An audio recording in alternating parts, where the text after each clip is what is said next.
Nakita namin siyang nakahandusay sa sahig. Buhay pa ito. Kings,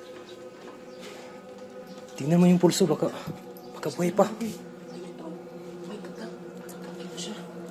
Tingnan mo yung pulso niya. Buhay pa doon. Gisingin mo kaya. Master Marvin. Master Marvin.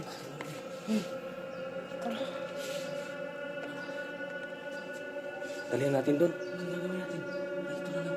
Hilahin natin. Hilahin natin. Baka pwede pang ma-revive. Ito yung...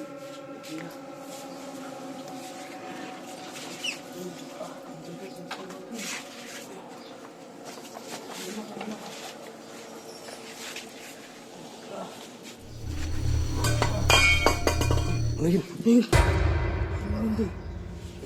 Lala! Dito, dito. Uy, Master Marvin. Gising siya. Uy, sirado mo. Sirado mo pinto. Bilisan mo, bilisan mo. Bilisan mo, bilisan mo. Hindi natin dito. Badul!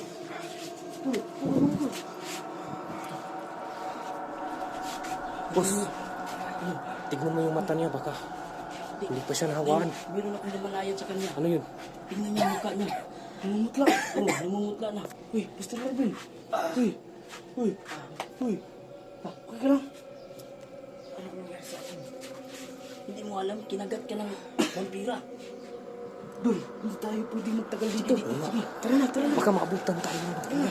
At parang hindi pa umepekto ang kagat ng vampire zombie sa kanya dahil nagsasalita pa ito ng maayos.